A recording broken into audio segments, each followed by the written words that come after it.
하나님께서 분명히 살아계십니다. 존재하십니다.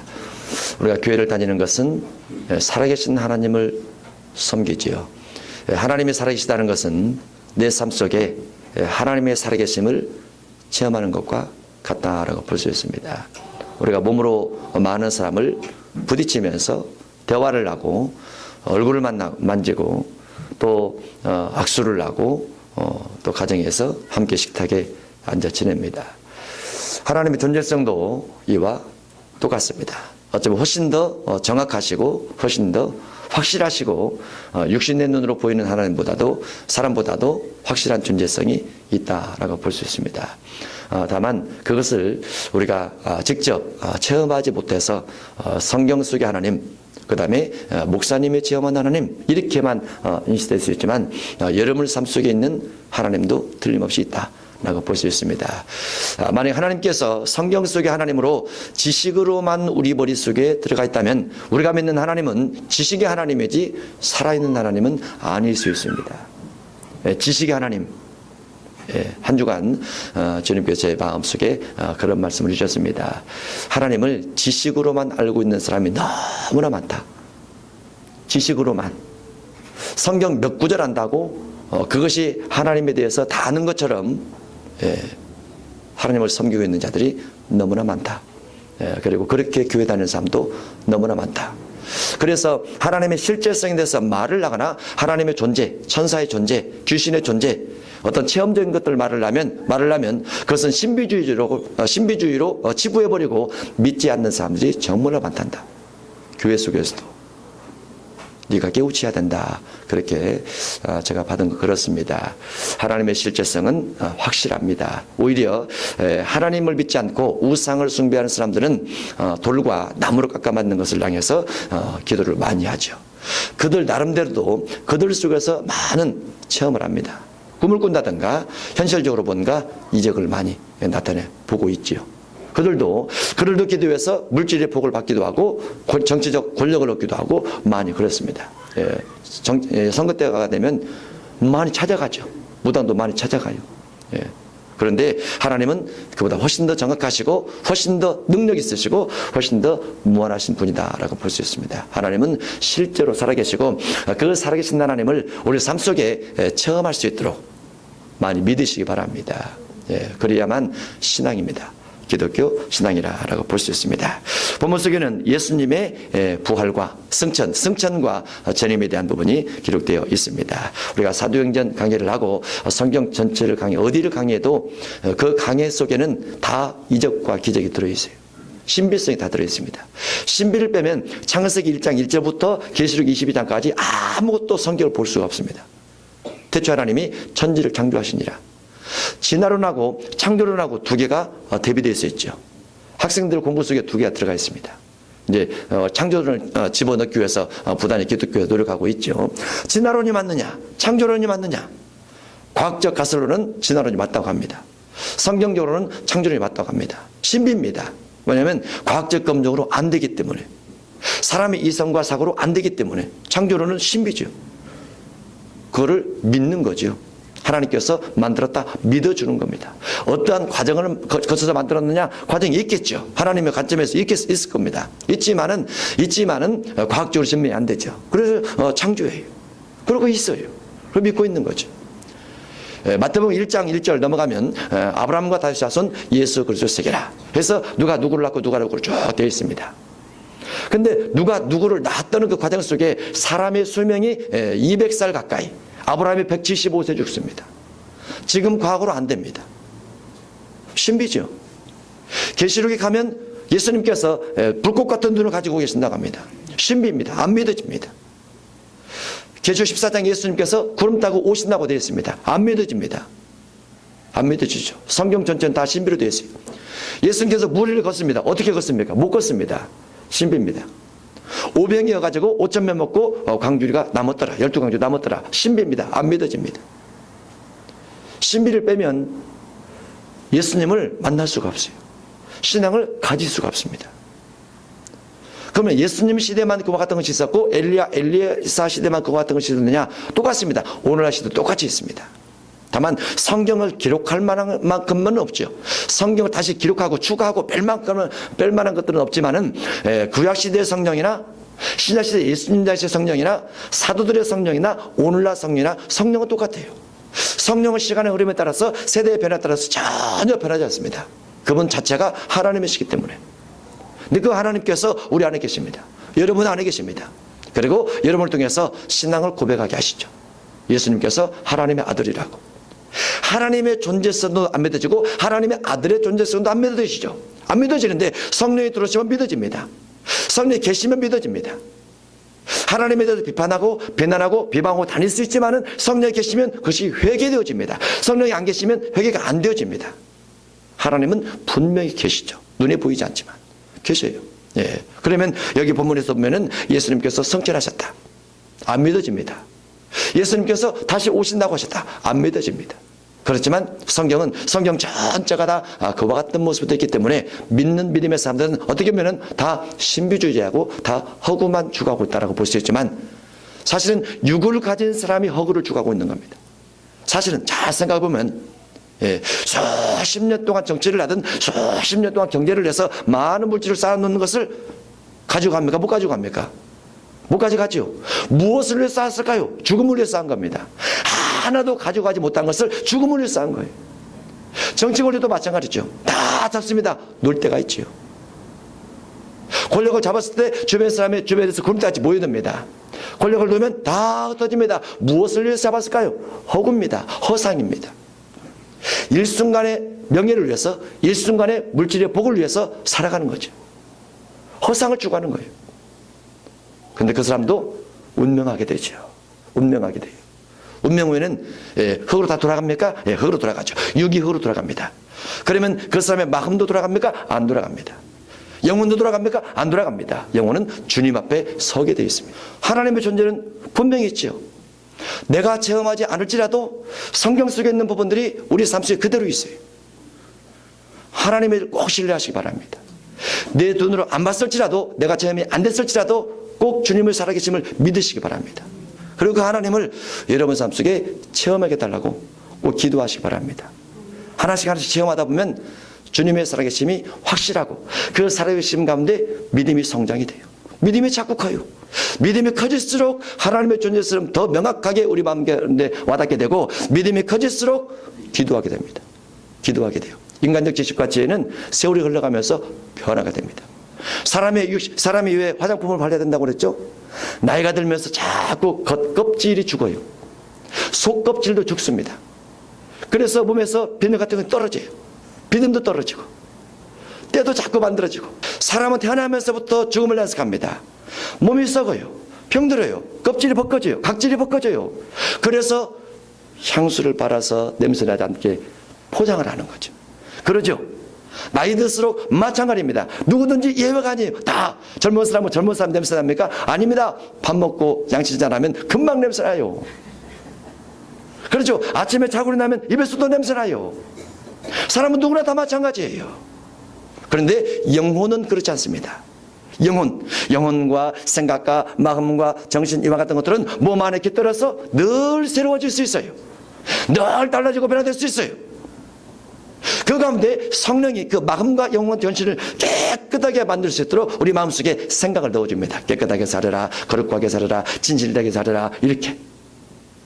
그래도 안 되면, 그래도 본능이 쓰여서 자꾸 죄를 짓잖아요. 그래도 안 되면 주의 피로 회개를 하고 다시 깨끗하게 만들어가라, 그렇게 말씀해 주십니다.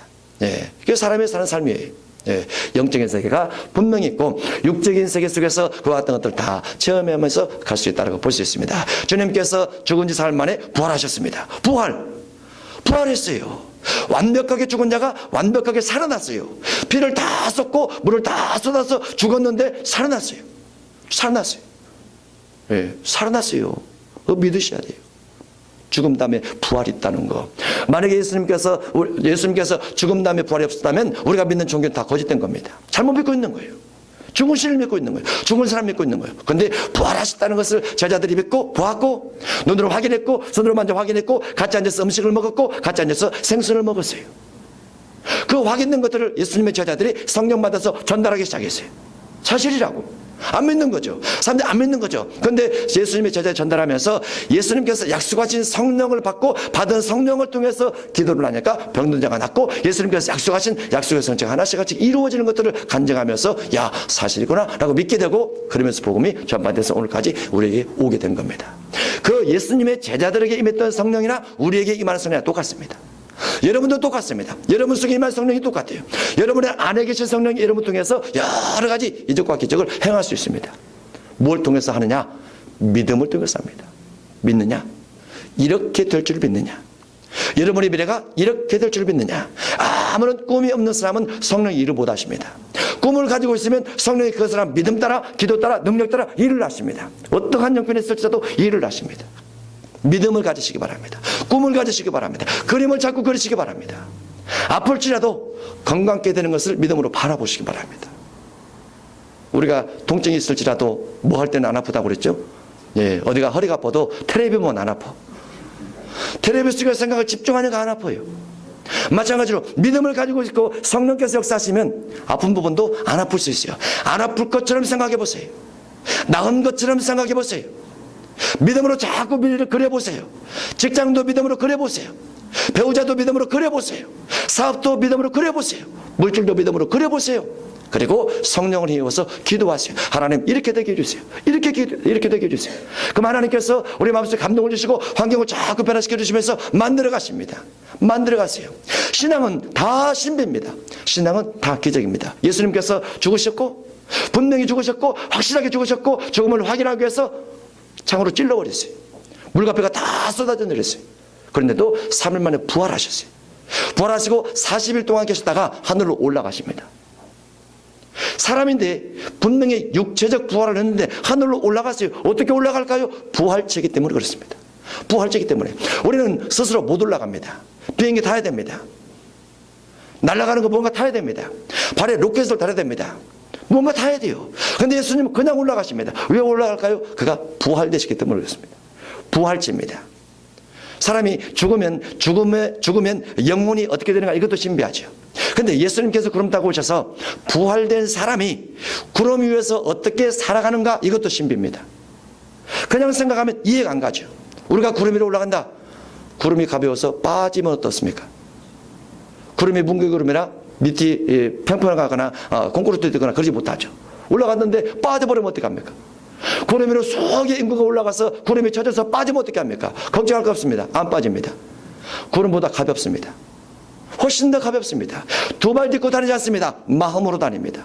생각으로 다닙니다. 날아다닙니다. 벽도 뚫고 나갑니다. 그럼에도 불구하고 생선을 먹을 수 있습니다. 고기를 먹을 수 있습니다. 음식을 먹을 수도 있습니다. 그게 부활체입니다.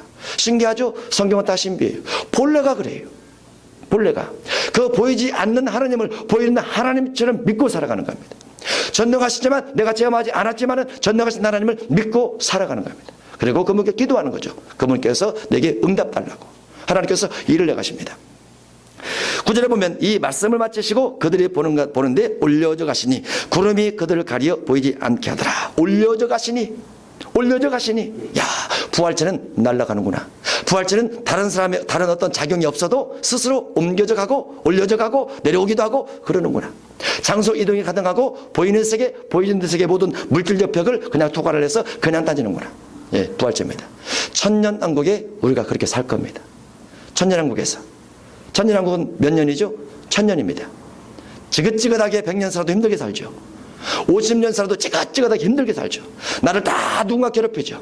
1000년 동안 괴롭히는 자 전혀 없이, 마귀 전혀 없이, 죽음과 질병 전혀 없이 1000년 동안 예수님 부활하신 예수님의 모습처럼 그렇게 살아갑니다. 음식을 먹으면서 날아다니면서 모든 물질을 다 통과하면서 그렇게 살아가게 됩니다. 그게 부활체입니다. 그러나 믿지 않거나 믿어도 죄가 회개되지 않았거나 또는 악을 행하는 사람은 제외입니다. 천년왕국에서 함께 살 수가 없습니다. 그 사람들은 음부에서 영원히 죽지 않는 영체를 가지고 영원히 고통받으며 삽니다. 그게 계시록 20장 11절 이하에 되어 있습니다. 그러나 믿음의 사람, 죄가 용서된 사람, 믿음을 가지고 선을 행한 사람, 하나님의 사람, 요 같은 사람들은 계시록 20장 1절 이하 천년왕국에서 1000년 동안 그렇게 살다가 산업가세 땅으로 옮겨져서 영원히 행복하게 삽니다. 그게 믿음의 길입니다. 올려져 가시니 구름이 그를 가려 보이지 않게 하니라. 올라가실 때 제자들이 자세히 하늘을 쳐다보고 있는데, 여러분이 하늘을 자세히 쳐다볼 때가 언제입니까? 뭔가 하늘 저 끝에서 비행기가 가물가물하게 지나갈 때 자세히 쳐다보고 있죠. 예수님께서 구름 타고 예수님께서 올라가시는데 하도 높이 올라가니까 가만히 쳐다보고 있는 거죠. 자세히 쳐다보고 있더라. 예수님은 구름 위로 올라가서 어디로 갔을까요? 첫째 하늘 거쳐가죠. 둘째 하늘 거쳐가죠. 해와 달과 별들 지나가죠. 그리고 셋째 하늘 갑니다. 셋째 하늘 낙원입니다. 낙원에 가셔서 하나님 보좌가 있고, 하나님 보좌 앞에 생수강이 있고, 생수의 강 앞에 또 불이 섞인 유리바다가 있습니다. 수억의 천사들이 하나님을 섬기기 위해서 쫙 진열하고 있습니다. 24장로도, 또 12제자도, 그리고 아무리 셀 수 없는 큰 무리도 하나님 보좌 앞에서 하나님 앞에 영광 찬송을 돌리고 있습니다. 그 보좌 옆에 주님께서 가서 앉아 계십니다. 보좌 우편에 계십니다. 그게 셋째 하늘입니다. 우리가 운명하면 가게 될 나라입니다. 첫째 하늘, 둘째 하늘, 셋째 하늘입니다. 그런데 이 땅에 있어도 고린도서 12장에 보니까 사도 바울이 내가 몸 안에 있었는지 몸 밖에 있었는지 나는 모르거니와 하나님은 아셨는지라 해서 분명히 몸 안에 있는 것 같지만 자기가 몸 밖에 있는 거예요. 자기가 몸 밖에 있는 것 같지만 자기가 몸 안에 있습니다. 그래서 그가 하늘이 열려서 셋째 하늘이 이끌려 갔다라고 되어 있어요. 그것을 입신이라 그렇습니다. 입신. 그런데 우리 중에도 입신하는 사람이 있습니다. 주님의 나라에 가서 오는 사람이 있어요. 주님의 나라를 보고 오는 사람이 있습니다. 꿈으로 갔다 오는 사람도 있습니다. 꿈으로 안 갈지라도 앉아서 기도하다가 주님께 데려가셔서 갔다 오는 사람도 있습니다. 분명히 주님의 나라가 있어요. 첫째 하늘, 둘째 하늘, 셋째 하늘이 있습니다. 셋째 하늘은 신비입니다. 사람의 생각으로 이르지 못할 신비한 곳입니다. 그러나 있습니다. 예수님께서 구름 위로 올라가십니다. 제자들이 자세히 쳐다보고 있습니다. 주님께서 올라가셔서 지구로 벗어나십니다. 해와 달과 별들이 있는 곳을 벗어나십니다. 그리고 셋째 하늘에 가십니다. 그리고 보좌 우편에 앉아 계십니다. 천사가 옆에서 묻습니다. 흰옷 입은 두 사람이 묻습니다. 말합니다. 흰옷 입은 두 사람이 그들 곁에 서서 이르되 갈릴리 사람들아 어찌하여 서서 하늘을 쳐다보느냐. 너희 가운데 하늘로 올라가신 이 예수는 하늘로 가심을 본 그대로 오시리라. 예수님께서 첫째 하늘, 둘째 하늘, 셋째 하늘 계시는데 하늘로 가심을 본 그대로 오시리라. 쫙 가셨다가 다시 그대로 오십니다. 아직은 안 오셨습니다. 그러나 앞으로 오십니다. 앞으로 오시는데 가심을 본 그대로 오시기 때문에 하늘로 가신 그대로 셋째 하늘에서 둘째 하늘 거쳐서 첫째 하늘로 오십니다. 구름 위에까지 오십니다. 셋째 하늘에서 둘째 하늘에 올 때 예수님께서 오실 때 많은 믿음의 사람을 데리고 오고 많은 천군 천사들 데리고 오고 하나님의 천사들의 나팔수로 오시는데 예수님께서 가실 때 육체로 가신 것처럼 오실 때도 육체로 오십니다. 다만 부활체인 육체로 오십니다. 그래서 부활체인 육체로 오시게 되고 천사들 대동하고 오게 되고 천사들 나팔수로와 더불어서 오기 때문에 땅에 있는 모든 족속들이 예수님의 재림의 광경을 순간 봅니다. 예수님이 올라가신 것처럼 순간 내려오는 것도 순간 봅니다. 그것을 왜 순간이라고 하느냐? 번개처럼. 번개가 동편에서 나서 서편까지 번쩍인 것처럼 예수님의 재림도 그와 같으리라 해서 예수님께서 순간 번개가 번쩍해서 하는 것처럼 예수님께서 오시는 걸 다 봅니다. 순간. 그래서 예수님을 찌른 자들도 볼 터이요 땅에 있는 모든 족속이 그로 말미암아 애곡하리니 그러리라. 아멘. 이렇게 되어 있어요. 가심을 본 그들을 오시리라. 오신다고 하면 예수님께서 부활체 몸을 가지고 육체를 입고 이 땅에 오시게 되는데 구름 위에까지 오시고 구름 위에까지 오시면서 땅에 있는 모든 믿음의 사람, 예수님 재림할 당시에 알고 긴 사람, 예수님 재림할 당시에 택함 받은 사람, 이와 같은 사람을 구름 위로 불러 올리십니다. 구름 위로 불러 올리는데 구름으로 불러 올려서 거기서 혼인잔치를 잘 준비하게 됩니다. 신비입니다. 믿을 수 없을 것 같습니다. 그러나 믿어야 됩니다. 우리가 그리스도인들은 이 땅을 목적으로 사는 건 아닙니다. 이 땅의 모든 걸 누려 살기 위해서 목적으로 사는 건 아닙니다. 주님의 나라를 위해서 우리를 위해서 예배된 더 많은 것들이 있습니다. 더 많은 집들이 준비되어 있습니다. 그렇지만은 주님의 나라에 가는 그곳에서 모든 걸 마음껏 누린다 할지라도 이 땅에 성령의 능력을 통해서 이와 같은 것들을 일부를 경험하면서 가게 만들어 주십니다. 그래서 신앙의 여정이, 나그네 여정이 지치지 않게, 힘들지 않게 영원의 나라를 사모함에 부족함 없게 주님께서 이 땅에서 체험을 주십니다. 그 체험들 속에 물질적 체험도 있고 질병에서 치료받는 건강 체험도 있고 자녀에 대한 지식 지혜 체험도 있고 또 여러 가지 은사적 체험도 있습니다. 여러분이 이 땅에 살고 있어서 하나님의 나라가 여기 있다 저기 있다 못하느니 너희 안에 있느니라. 그래서 하나님께서 성령으로 임하셔서 사도행전 2장에 되어 있는 것처럼 성령 임하면 꿈으로도 꿈 꾸시죠? 할렐루야. 환상으로도 환상 보시죠? 할렐루야. 성령의 영감, 성령의 느낌으로 성령의 영감도 느껴지시죠? 할렐루야. 이런 부분을 조금씩 체험합니다. 다는 아닙니다. 일부만 체험합니다. 하나님의 영원한 나라에서 체험할 것에 대한 일부를 주십니다. 왜 그렇습니까? 육신을 가지고 있다 보니까 우리가 자꾸 하나님에게서 멀어지고자 하는 마음이 생겨요. 본능이다 보니까 하나님의 뜻대로 살지 않고자 하는 마음이 자꾸 생겨요. 교회보다도 세상이 훨씬 좋습니다. 맛있는 것 교회 다니면 절제하게 합니다. 화려한 것 절제하게 합니다. 큰 것 절제하게 합니다. 참게 합니다. 인내하게 합니다. 세상 그러지 않습니다. 명예대로 권세대로 먹을 것대로 마음껏 추구하게 합니다. 그러다 보니까 하나님을 체험하고 또 체험하면 그 신앙이 옳다는 것을 알게 되죠. 그러면서 나중에 주님 만날 준비를 합니다. 믿음이 아주 뜨거우고 믿음이 아주 성장할 사람은 히브리서 11장 사람처럼 살아갑니다. 좀 가난하면 어때? 좀 질병이 있으면 어때? 좀 없으면 어때? 좀 요거도 먹으면 어때? 좀 예수 믿는 것 때문에 고난받으면 어때? 히브리서 11장 사람들입니다. 좀 고문을 받으면 어때? 죽임당하면 어때? 죽음의 세계가 훨씬 더 찬란하고 훨씬 더 영광이 있기 때문에 힘들게 교회 다니면 어때? 이렇게 생각하는 사람은 믿음이 높은 차원에 있는 사람이에요. 일반적인 사람은 교회 다니면서 복을 받아야 돼. 교회에서 내게 해준 것이 있어야 돼. 이렇게만 생각합니다. 그 믿음은 얕은 믿음의 사람입니다. 믿음이 차원이 높은 사람은 고난을 감당하면서 가는 사람이라고 볼 수 있습니다. 예수님의 제자들은 다 그렇게 갖고 아벨부터 해서 예수님의 제자, 예수님의 오늘날까지도 선교지역을 가면서 이런 분들이 많이 있습니다. 하나님은 분명히 살아계십니다. 예수님의 죽으심과 부활 그리고 성천, 사람의 생활을 믿지 않지만은 분명히 그 길이 있었고 우리도 그 길을 따라 갈 겁니다. 육신은 땅에 묻어지지만은 영혼만큼은 주님 나라에 분명히 안착이 될 텐데 그때를 준비해서 우리가 마음연단, 생각관리 이와 같은 것들을 잘 하시기 바랍니다. 또 살아가면서 기도해서 성령을 통해서 하나님 이와 이와 같은 것은 체험을 하고 싶습니다. 기도하시기 바랍니다. 기도하셔서 뭔가 보시기 바랍니다. 느끼시기 바랍니다. 성령님의 영감을 자꾸 느끼시기 바랍니다. 성령께서 느낌을 주십니다. 생각을 넣어줍니다. 이렇게 하라고 말씀해 주십니다. 분명히 그렇게 할 수 있습니다. 하나님은 살아계시기 때문에 하나님은 막연한 존재가 아니고 사람처럼 확실한 형상을 가지고 있습니다. 에스겔 1장, 에스겔 10장, 다니엘 7장 9절 이하에, 이사야 6장 1절 이하에 하나님은 분명히 존재, 모습을 가지고 계세요. 하나님 보좌 앞에 사자와 독수리와 이와 같은 그룹들의 천사도 있습니다. 이런 부분을 우리가 기억해서 하나님의 존재성을 명확하게 믿으시기 바랍니다. 보이는 세계가 다가 아니라는 거, 보이지 않는 세계가 있다는 거, 그 하나님 앞에 기도한다는 거, 하나님께서 응답 주신다는 거, 우리에게 기도를 응답해 줄 수 있다는 거, 우리가 기도하면서 하나님의 살아계심을 체험케 하옵소서. 하나님 꼭 한번 만나주세요. 하나님의 음성을 한번 들려주세요. 살아계신 하나님과 동행하며 살아갈 수 있도록 축복해 주세요. 이렇게 기도 한번 하도록 하겠습니다.